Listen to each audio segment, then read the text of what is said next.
Hi guys, मैं सोहन लाल आज पढ़ाऊंगा क्लास 10 की रचना पोएम दीवाल। पोएम जॉन बेरीमैन की रचना है।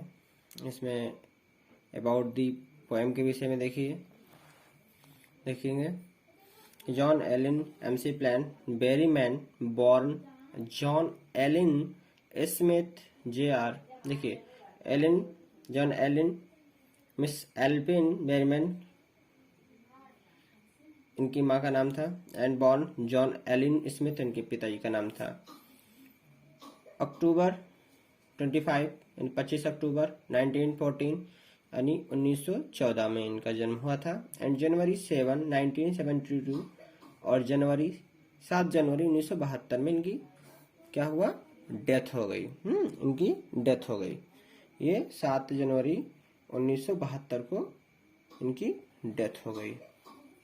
देखिए, was an American poet and scholar. ये अमेरिकन पोएट थे, कवि थे, एंड स्कॉलर विद्वान थे। बॉर्न इन MC एलेस्टर यानी इनका जन्म MC एलेस्टर में हुआ था, जो कहाँ पड़ता है, ओक्लाहोमा में पड़ता है। हाँ, ओक्लाहोमा में पड़ता है, ओक्लाहोमा जो अमेरिका में पड़ता है। He was a major figure in, जो American poetry major figure in American poetry in the second half of 20th century and is considered a key figure in the confessional school of poetry। देखिए, he was major figure यानी इनका जो बड़ा figure था, कैसा, बहुत बड़ा कवि के रूप में थे ना। अमेरिकन पोएट्री यानी अमेरिका इनके पोएट्री यानी कविता में। इन दी सेकंड हाफ सेंचुरी यानी आधी सेंचुरी में, 20वीं शताब्दी के आधे में। एंड ही कंसिडर्ड और समझा जाता था, क्या, कंसिडर्ड ए की फिगर यानी एक कुंजी समझा जाता था, कुंजी की तरह ये काम करते थे। एंड कॉन्फेशनल स्कूल ऑफ पोएट्री और कंटेस्टेड स्कूल की कविता में इनका नाम आता था। हिज बेस्ट नॉन, और ये अच्छे जाने जाते थे। वर्क द ड्रीम सॉन्ग यानी जो अच्छे, ही बेस्ट नॉन वर्क से अच्छे काम करते थे। Is the best dream songs, जो एक स्वप्निल गाने होते थे। अब देखेंगे अबाउट दी पोएम के विषय में, ध्यान दीजिएगा। The poet John Berryman through his poem, जो poet John Berryman through his poem अपने पोएम में बताते हैं। द बाल पोएम यानी जो बाल पोएम है, जो कविता है छोटी सी। As he describe the reality, जो बताती है वास्तविकता ऑफ लाइफ, यानी रियलिटी ऑफ लाइफ, जो वास्तविकता, जीवन की वास्तविकता बताती है। कैसे, जो रियलिटी ऑफ लाइफ यानी जीवन की वास्तविकता बताती है। Which everyone has to face one day, यानी जो प्रत्येक लोगों को एक दिन फेस करना पड़ेगा, यानी एक दिन सामना करना पड़ेगा। ही हैज टच्ड, जो छूती है यानी टच करती है। द टॉप यानी ऐसे विषय को। हाउ स्टैंड अप एंगेस्ट, जो आगे खड़ा होता है, विपरीत। The miseries and sorrowful life, यानी कठिन में और दुख भरे जीवन में, यानी कठिनाई और दुख भरे जीवन। देखते हैं ये कहानी किस पर आधारित है। तो a boy lodges A ball, a boy यानी एक लड़का, लॉजेज जो खो देता है, ए बॉल यानी गेंद, एक लड़का जो गेंद खो देता है। ही इज वेरी अपसेट, वह बहुत उदास होता है। वह क्या है, ही इज वेरी अपसेट, वह बहुत उदास है। ए बाल डज नॉट कॉस्ट मच, यानी एक बाल की, डज नॉट कॉस्ट यानी अत्यधिक, मतलब महंगा भी नहीं है, यानी खर्च भी नहीं आता है। कॉस्ट माने कह सकते हैं महंगा या हाँ, कॉस्ट खर्चा से है संबंधित। नॉर इज डिफिकल्ट, और ना ही इतना कठिन है, टू बाय खरीदना, डिफिकल्ट टू बाय यानी खरीदना। अनदर बॉल यानी अन्य गेंद को, यानी इतना कठिन भी नहीं है कि अन्य बॉल को खरीदा नहीं जा सकता। Why then is the boy so upset, लेकिन तभी ये लड़का फिर यानी कह सकते हैं फिर ये लड़का क्यों अपसेट है, इतना यानी इतना परेशान क्यों है। रीड द पोएम यानी कविता को पढ़ेंगे, टू सी और इसमें देखेंगे व्हाट द पोएट थिंक्स कि इसमें कवि क्या सोचता है, सोच रहा है किसके विषय में, जो लॉस्ट यानी खो गई है। एंड क्या खो गई है, ball. And what the boy और what the boy has to learn और लड़का क्या सीखता है यानी क्या अनुभव करेगा, फ्रॉम द एक्सपीरियंस यानी किसका अनुभव करेगा, लूजिंग समथिंग यानी कुछ सीखने के, कुछ खोने के सीखने का अनुभव करेगा।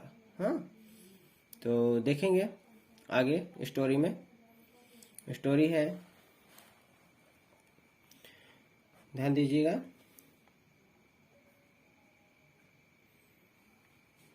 देखेंगे what is the boy now who has lost his ball, what is he to do, I saw it go, merrily bouncing down the street and then merrily over there it is in the water। देखिए story देखिएगा, इसमें इस stem में stanza में क्या दिया गया है, what is the boy now, what is the boy now, what is the boy now, what क्या इज है, द बॉय ने लड़के को, नाउ अब लड़के को अब क्या हो गया, what is the boy now लड़के को अब क्या हो गया, नाउ माने अब, हु जो जिसकी कह सकते हैं, हैज लॉस्ट हिज बॉल यानी जिसकी गेंद खो गई है, जिसकी गेंद खो गई है। What is the boy now उस लड़के को क्या हो गया है, हु जिसकी हैज लॉस्ट हिज बॉल जिसकी गेंद खो गई है। What he to do, what is he to do, what क्या कह सकते हैं, what is he to do यानी ही टू डू वह क्या करने वाला है, डू माने करना होता है, वह क्या करने वाला है यानी वह क्या कहेगा। कभी कहता है कि वह क्या करने वाला है, अब वह क्या करेगा। ऐसा इट गो, ऐसा मैंने देखा, ऐसा आई माने मैंने, सा माने देखा यानी मैंने देखा, इट गो यानी उसको जाते हुए, गो माने जाते हुए, मैंने उसको जाते हुए देखा। मेरली बाउंसिंग कैसे जाते हुए, मेरली का मतलब होता है खुशी से, बाउंसिंग यानी उछलती हुई, वह कैसे जा रही है, खुशी से उछलते हुए।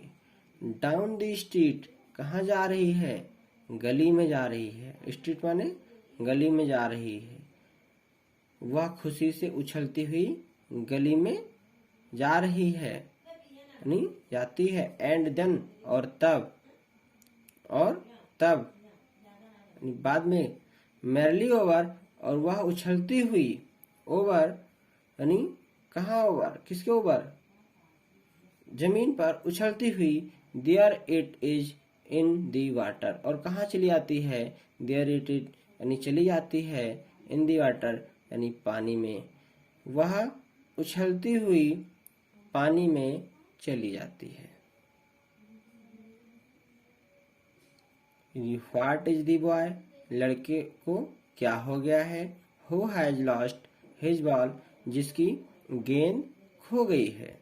What is he to do अब वह क्या करेगा, आई सॉ इट गो मैंने जाते हुए देखा।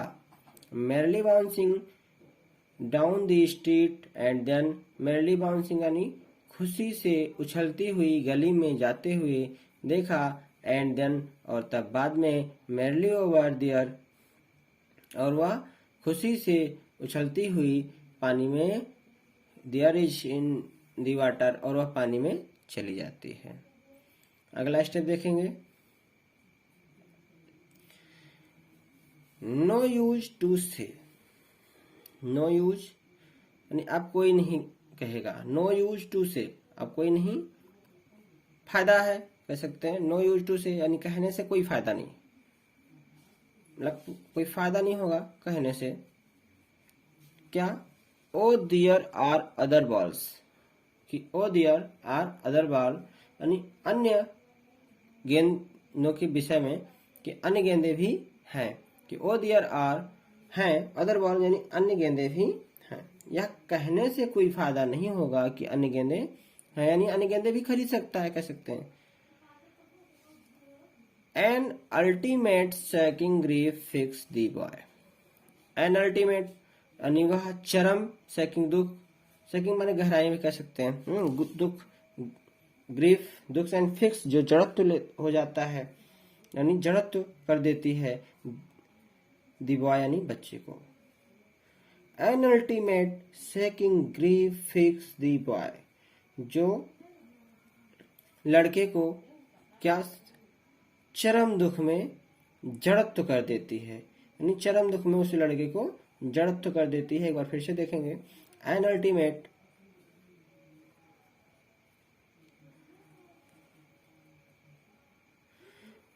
एक लाइन फिर से ऊपर वाली देख लेंगे, no use to say other or other balls. No use to say यानी कहने से कोई फायदा नहीं है, नो अदर यूज से यानी कोई फायदा नहीं है, अदर आर अदर बॉल्स यानी अन्य गेंद वो खरीद सकता है, यानी अन्य गेंद है। An ultimate sacking grief fix the boy. An ultimate यानी अल्टीमेट का मतलब होता है चरम, सैकिंग दुख, गहराइयां वाला दुख। एन अल्टीमेट सैकिंग यानी उसका चरम गहराइयों वाला, ग्रीफ दुख, फिक्स जो जड़त्व है मतलब जड़ से जड़वत कर देता है दीवान बच्चे को, यानी बच्चे को जो गहराइयों के साथ दुख में जड़वत कर देता है, यानी अत्यधिक दुख भर देता है। As he stands rigid trembling staring down all his young days into a harbor where his ball went। देखिए,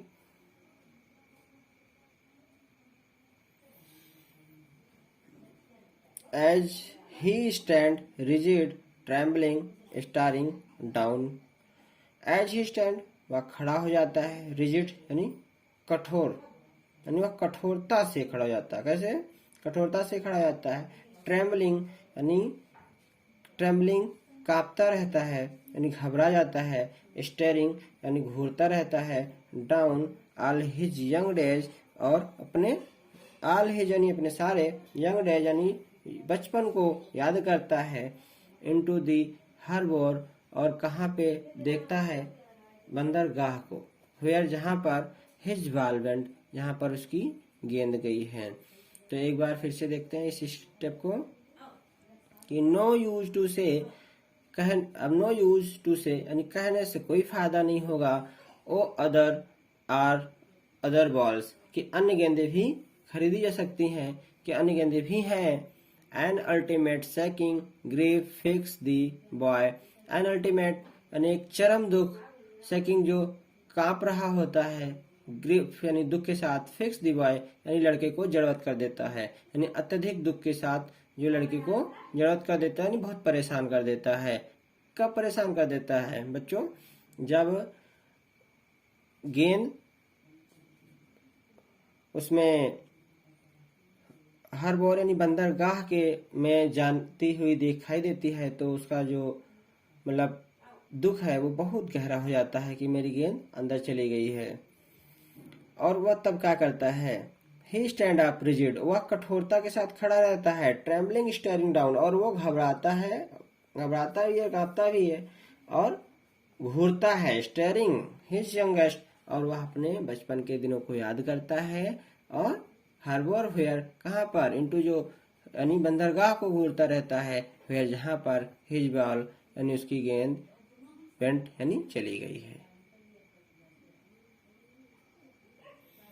देखिए अगला step, I would not intrude on him. अगले स्टेंजा में बता रहा है जो कवि, देखिएगा कवि कहता है कि I would not intrude on him a dime, another balls in is worthless now. He sends first responsibility in a world of possession. People will take balls will be lost always, little boy. देखिए I would not intrude on him, I would not मैं नहीं हूँगा, क्या नहीं होगा, intrude यानी प्रवेश, on him यानी उनमें, मैं उनमें प्रवेश नहीं करूँगा, यानी कैसा, अवांछित प्रवेश। हाँ, इंट्रूड का मतलब होता है अवांछित प्रवेश नहीं करूँगा। किसमें प्रवेश नहीं करेगा, वांछित जीवन में नहीं प्रवेश करेगा, यानी जो गेंद चली गई है उसमें बहुत ज्यादा वो दुखी होने से ज्यादा कुछ समझता नहीं है कि अब ज्यादा दुख होने से कोई फायदा नहीं है कि अब हम तालाब में उसमें सरोवर में जा करके बंदरगाह के और गेंद को निकालें, तो ऐसा सोचता नहीं है कि अब उसे ज्यादा सोचने से कोई फायदा नहीं है। A dime another balls is worthless, a dime यानी एक सिक्का देना, किसके लिए, गेंद खरीदने के लिए, अनदर बॉल्स यानी अन्य गेंदों के लिए, इज वर्थलेस यानी बेकार है, अब उसे एक सिक्का देना कि अन्य गेंदों को खरीद ले, वह बेकार है। नाउ अब ही सेंस यानी उसे ही सेंस उन्हें समझना चाहिए, फर्स्ट रिस्पॉन्सिबिलिटी यानी प्रथम, रिस्पॉन्सिबिलिटी माने होता है उत्तरदायित्व, यानी उन्हें क्या, यानी प्रथम उत्तरदायित्व का सेंस होना चाहिए, यानी अनुभव होना चाहिए, किसके लिए, इन ए वर्ल्ड ऑफ पोसेशन यानी इन इस भौतिक संसार में, इन वर्ल्ड यानी संसार में, कैसे, वर्ल्ड ऑफ पोसेशन यानी भौतिक संसार में प्रथम कर्तव्य का अनुभव करना चाहिए। People will take balls, people यानी लोग, विल टेक यानी लेते रहेंगे, बॉल्स यानी गेंद, यानी लोग गेंद लेते रहेंगे। नॉर्मल सी बात है कि लोग गेंद लेते रहते हैं और बच्चे खेलते रहते हैं और गायब करते रहते हैं। Balls will be lost always, और बॉल्स यानी गेंद, विल बी लॉस्ट यानी खोती रहेगी, ऑलवेज यानी हमेशा यानी सदैव, गेंद हमेशा खोती रहेगी, किसके द्वारा, लिटिल बॉय यानी छोटे बच्चों के द्वारा। बड़े लोग गेंद को लेते रहेंगे और छोटे बच्चे गेंद को खेल खेल करके और उसे खेलते में गायब भी करते रहेंगे।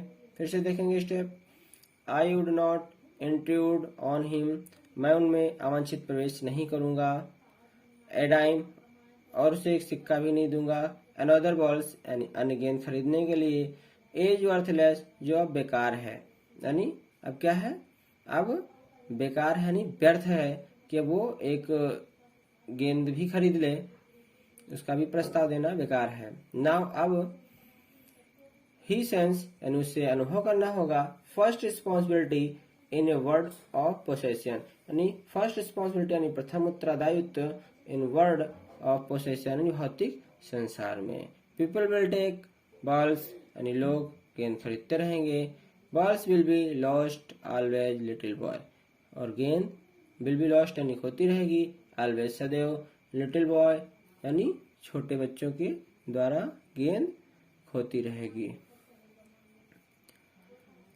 देखते हैं अगला स्टेप, अगला स्टेंजा देखते हैं। देखिए बच्चों, and no one buys a ball back, money is external, he is learning well behind his disparate eyes, the epistemology of loss, how to stand up, the epistemology of loss, how to stand up, knowing what every man must one day know, and most now man days how to stand up. देखिए, and no one buys, और no one buys, no यानी नहीं, one माने कोई भी, buys खरीद सकता है, ए बॉल बैक यानी खोई हुई गेंद, यानी कोई भी, नो वन बाय यानी कोई भी नहीं खरीद सकता है खोई हुई गेंद को, कोई भी नहीं खरीद सकता है खोई हुई गेंद को। मनी इज एक्सटर्नल, यानी पैसा एक्सटर्नल माने होता है बाहरी चीज, यानी पैसा क्या है, बाहरी चीज है। He is learning, he is learning, वह सीख रहा है, क्या सीख रहा है। Well behind his desperate eyes, वह अच्छे से, बाहरी, बिहाइंड माने पीछे भी कह सकते हैं, यानी बाहर से, हिज डिस्प्रेड यानी अपने, डिस्प्रेड आइज यानी निराश भरी आंखों से, यानी निराश आंखों से वो अच्छे से सीख रहा है। The epistemology of loss, epistemology यानी ज्ञान शास्त्र ऑफ लॉस यानी खोने के ज्ञान शास्त्र से वो सीख रहा है। हाउ टू स्टैंड अप, यानी अब कैसे इसका सामना किया जाए। स्टैंड अप माने कैसे सामना किया जाए, यानी कैसे उठ खड़ा हुआ जाए। नॉविंग जानने में, व्हाट एवरी मैन यानी बहुत, प्रत्येक लोग कह सकते हैं, बहुत सारे लोग, मस्ट वन डे यानी एक दिन जरूर जान जाते हैं, मतलब उनका सामना जरूर होगा। डे नाउ वो जान जाएंगे, and most now man days, और बहुत सारे लोग बहुत दिन लगा देते हैं। हाउ टू स्टैंड अप यानी कैसे उसका सामना किया जाए। ध्यान दीजिएगा फिर से इस स्टेप में कि and no one buys a ball back, और नो वन बाइज यानी कोई नहीं खरीद सकता है खोई हुई गेंद को। मनी इज एक्सटर्नल, पैसा बाहरी चीज है। He is learning well behind his desperate eyes, he learning वह सीखता है, well behind his desperate eyes यानी वो अच्छे से, कहाँ से, अपनी निराश भरी आंखों से वो अच्छे से सीखता है। दी एपिस्टेमोलॉजी ऑफ लॉस यानी खोने के ज्ञान शास्त्र से, हाउ टू स्टैंड अप कि कैसे सामना किया जाए, यानी किस प्रकार सामना किया जाए। नॉविंग जान करके, व्हाट की every man must one day यानी प्रत्येक लोगों के पास, मस्ट यानी अवश्य, वन डे यानी एक दिन आएगी, यानी प्रत्येक लोगों के दिन सामना इसका होगा।